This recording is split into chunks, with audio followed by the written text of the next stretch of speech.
नमस्कार मित्रों, आपका स्वागत है। हर वर्ष भाद्रपद मास के शुक्ल पक्ष की पूर्णिमा तिथि से आश्विन मास के कृष्ण पक्ष की अमावस्या तिथि तक पितृपक्ष मनाया जाता है। इस साल पितृपक्ष 17 सितंबर मंगलवार के दिन प्रारंभ हो रहा है और 2 अक्टूबर के दिन पितृपक्ष का समापन होगा। पितृपक्ष 16 दिनों तक चलता है। इस दौरान मनुष्य को पितरों की संतुष्टि के लिए उपाय अवश्य करने चाहिए। जो भी श्रद्धा से अपने पितरों की मुक्ति की कामना करता है, उसके पितृ उसे सुख समृद्धि का आशीर्वाद प्रदान करते हैं। हमारी संस्कृति में पूर्वजों का आशीर्वाद प्राप्त करना बहुत ही आवश्यक होता है। पितरों के आशीर्वाद के बिना मनुष्य का कोई भी कार्य सफल नहीं होता है। जो पितरों का श्राद्ध नहीं करता है उसका कुल नष्ट हो जाता है, और जो अपने पितरों का श्राद्ध तथा तर्पण करता है वह संसार के सभी सुखों को प्राप्त करता है। भगवान विष्णु से वरदान प्राप्त करके मनुष्य के सभी पूर्वज पितृपक्ष के दौरान उन्हें आशीर्वाद प्रदान करने हेतु पृथ्वी पर आते हैं। वे अपने प्रियजनों द्वारा सम्मान प्राप्त करके बहुत आनंदित होते हैं तथा उनके द्वारा बनाए गए भोजन से संतुष्ट होकर समस्त पितृगण अपने प्रियजनों को आशीर्वाद देकर पुनः पितृलोक में लौट जाते हैं।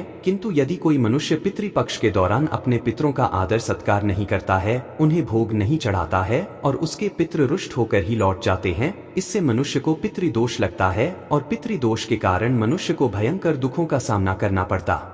गरुड़ पुराण के अनुसार किसी तीर्थ स्थान पर पितरों के तर्पण और श्राद्ध का विशेष महत्व होता है। ऐसी मान्यता है कि गया और बद्रीनाथ या प्रयाग में श्राद्ध करने से पितरों को मोक्ष की प्राप्ति होती है। इसके अलावा जिन लोगों को विशेष स्थान पर श्राद्ध करना संभव नहीं है वह घर के किसी भी पवित्र स्थान पर कर सकते हैं, लेकिन ध्यान रहे पितरों का श्राद्ध शाम के समय अथवा रात्रि के समय कभी नहीं करना चाहिए। पितरों का आवाहन और पूजा केवल दिन में करनी चाहिए। रात्रि में आवाहन करने में नकारात्मक शक्तियां घर में प्रवेश कर सकती है अथवा जो पितृ प्रेत योनि में होते हैं वे घर में प्रवेश कर सकते हैं, जिससे घर में दुर्घटनाएं होने लगती हैं। दोस्तों, अगर आप इस चैनल पर नए हैं तो इसे सब्सक्राइब जरूर करें, कमेंट में जय श्री कृष्ण अवश्य लिखें, साथ ही वीडियो को लाइक जरूर करें। आइए जान लेते हैं गरुड़ पुराण के अनुसार मनुष्य को अपने पितरों को प्रसन्न करने के लिए कौन से महत्वपूर्ण उपाय करने चाहिए। सबसे पहला उपाय, पितृपक्ष के दिनों में लोग मृत आत्माओं का आवाहन करते हैं, जिस कारण से पितरों के साथ अन्य प्रेत आत्माएं भी घर में प्रवेश करने का प्रयास करती है। यह प्रेत आत्माएं घर में भयंकर शोक की स्थिति निर्माण कर सकती है। इसीलिए पितृपक्ष में अपने घर के मुख्य द्वार के सामने जल का छिड़काव करें। इससे पितृगण अत्यंत संतुष्ट होते हैं और नकारात्मक शक्तियां घर में प्रवेश नहीं कर पाएंगी। दूसरा उपाय, पितृपक्ष में पितरों की संतुष्टि के लिए भोजन बनाया जाता है, लेकिन कुछ लोग इस भोजन को केवल पत्र की तस्वीर के सामने रख देते हैं। पितृ इस भोजन को ग्रहण नहीं कर पाते, इसीलिए आप थोड़ा सा भोजन गौ माता को, कुत्ते को अथवा कौवे को अवश्य खिलाएं, जिससे यह भोजन आपके पितरों को प्राप्त हो सके। तीसरा उपाय, पितृपक्ष में पितरों को प्रसन्न करने के लिए उनकी तस्वीर के सामने शुद्ध घी का दीपक अवश्य जलाएं और अपनी भूल के लिए क्षमा मांगकर उनका आवाहन करें। आपके पितृदेव आपकी सभी गलतियों को माफ करके आपको आशीर्वाद प्रदान करेंगे। चौथा उपाय, यदि आप किसी कारणवश पितृपक्ष में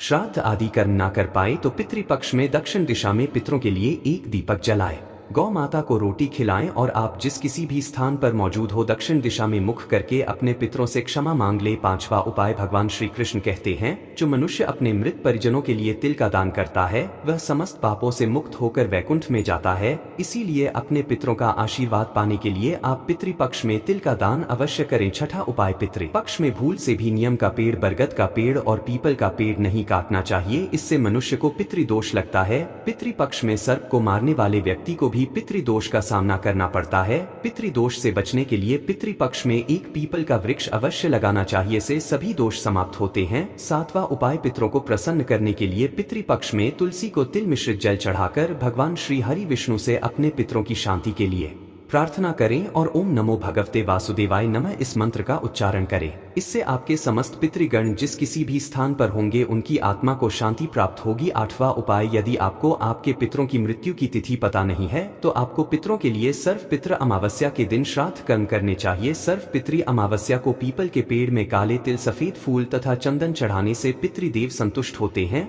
आइए अब जानते हैं गरुड़ पुराण के अनुसार ऐसे वह कौन से व्यंजन है जो आपको पितरों के लिए बनाने चाहिए। सबसे पहले है दूध और चीनी से बनी खीर पितरों के लिए। अगर आप बहुत सारे व्यंजन ना बना पाए या आपकी की परिस्थिति इस अनुकूल ना हो तो पितरों की तृप्ति के लिए आपको दूध और चीनी से बनी खीर अवश्य बनानी चाहिए, जिसमें सूखे मेवे डालकर पितरों को भोग चढ़ाएं। इस व्यंजन से उन्हें सबसे ज्यादा आनंद मिलता है और वे प्रसन्न होकर ही आपके द्वार से लौटते हैं। दूसरी चीज है कद्दू की सब्जी। गरुड़ पुराण के अनुसार कद्दू की सब्जी पितरों को अधिक प्रिय होती है। कद्दू को सात्विक व्यंजन माना जाता है, जो श्राद्ध और प्रसाद में अक्सर परोसा जाता है। अगर आप भी श्राद्ध का भोजन बना रहे हैं तो कद्दू की सब्जी अवश्य बनाएं और पितरों का आवाहन करते हुए उन्हें अर्पण करें। तीसरी चीज है शुद्ध घी की रोटी। पितृपक्ष में पितरों के लिए शुद्ध घी से बनी रोटी अवश्य बनाएं और पितरों को याद करते हुए एक रोटी कौवे को और 2 छोटी रोटियां बनाकर गाय और कुत्ते को खिलाएं। इससे आपके पितृगण जिस भी रूप में धरती पर उपस्थित होंगे वे तृप्त होकर आपको अवश्य आशीर्वाद देंगे। चौथी चीज है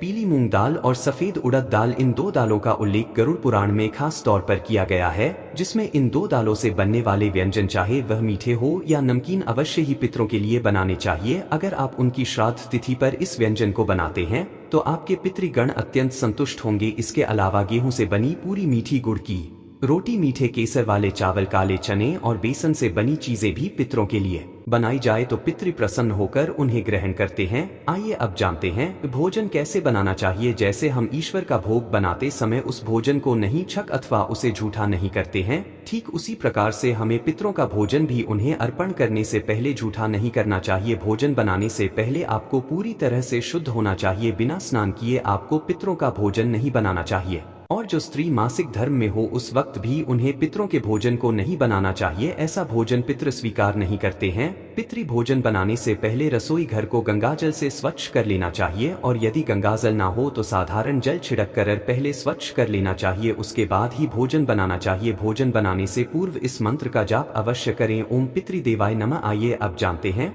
पितरों को किस प्रकार का भोजन नहीं चढ़ाना चाहिए। सबसे पहली बात, कई लोग मानते हैं कि उनके पितरों को मांसाहार भोजन पसंद था तो उन्हें पितृ श्राद्ध पर मांसाहार बनाकर खिलाना चाहिए, किंतु ऐसा करना अनिष्टकारक हो सकता है। जब आपके पूर्वज पितृलोक में प्रवेश करते हैं तो उनका भोजन सात्विक बन जाता है, इसीलिए पितरों के लिए केवल सात्विक भोजन ही बनाए। तामसिक व्यंजन जैसे प्याज, अदरक और लहसुन आदि का प्रयोग भी श्राद्ध भोजन में नहीं करना चाहिए। ऐसा भोजन पितृदेव स्वीकार नहीं करते हैं। पितृपक्ष के दौरान कभी किसी बुजुर्ग का अपमान नहीं करना चाहिए, इससे हमारे पितृ रूठ जाते हैं और हम उनके आशीर्वाद से वंचित रह जाते हैं। पितृपक्ष में अपने बड़े बुजुर्गों को सम्मान देना चाहिए, उनके हाथों से दान धर्म करना चाहिए। ऐसा करने पर मनुष्य को श्रेष्ठ फलों की प्राप्ति होती है। तो आइए अब जानते हैं पितृपक्ष में कौन से कार्य नहीं करने चाहिए। सबसे पहली बात, शास्त्रों के अनुसार पितृपक्ष में पितृदेवता घर पर किसी भी रूप में पधार सकते हैं, इसलिए घर के द्वार पर आए किसी भी पशु या व्यक्ति का अपमान नहीं करना चाहिए।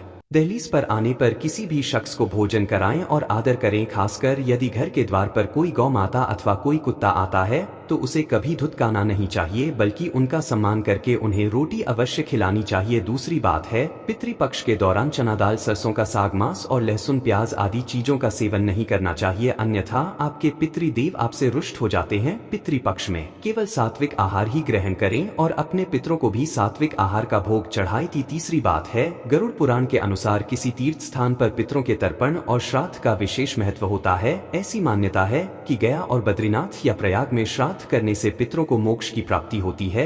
इसके अलावा जिन लोगों को विशेष स्थान पर श्राद्ध करना संभव नहीं है वह घर के किसी भी पवित्र स्थान पर कर सकते हैं, लेकिन ध्यान रहे पितरों का श्राद्ध शाम के समय अथवा रात्रि के समय कभी नहीं करना चाहिए। का आवाहन और पूजा केवल दिन में करनी चाहिए। रात्रि में आवाहन करने में नकारात्मक शक्तियां घर में प्रवेश कर सकती है अथवा जो पितृ प्रेत योनि में होते हैं वे घर में प्रवेश कर सकते हैं, जिससे घर में दुर्घटनाएं होने लगती हैं। चौथी बात, पितृपक्ष में कर्मकांड करने वाले व्यक्ति को बाल और नाखून काटने की मनाही होती है। इसके अलावा उसे दाढ़ी भी नहीं कटवा चाहिए। पांचवी बात है, पितृपक्ष के दौरान कभी किसी बुजुर्ग का अपमान नहीं करना चाहिए, इससे हमारे पितृ रूठ जाते हैं और हम उनके आशीर्वाद से वंचित रह जाते हैं। पितृपक्ष में अपने बड़े बुजुर्गों को सम्मान देना चाहिए, उनके हाथों से दान धर्म करना चाहिए। ऐसा करने पर मनुष्य को श्रेष्ठ फलों की प्राप्ति होती है। छठी बात है, जो व्यक्ति पितरों का श्राद्ध करता है अथवा पितरों की पूजा करता है उसे भूल से भी उस दिन व्यसन नहीं करना चाहिए, अर्थात शराब आदि नशे से दूर रहकर ही पितरों की पूजा करनी चाहिए। नशे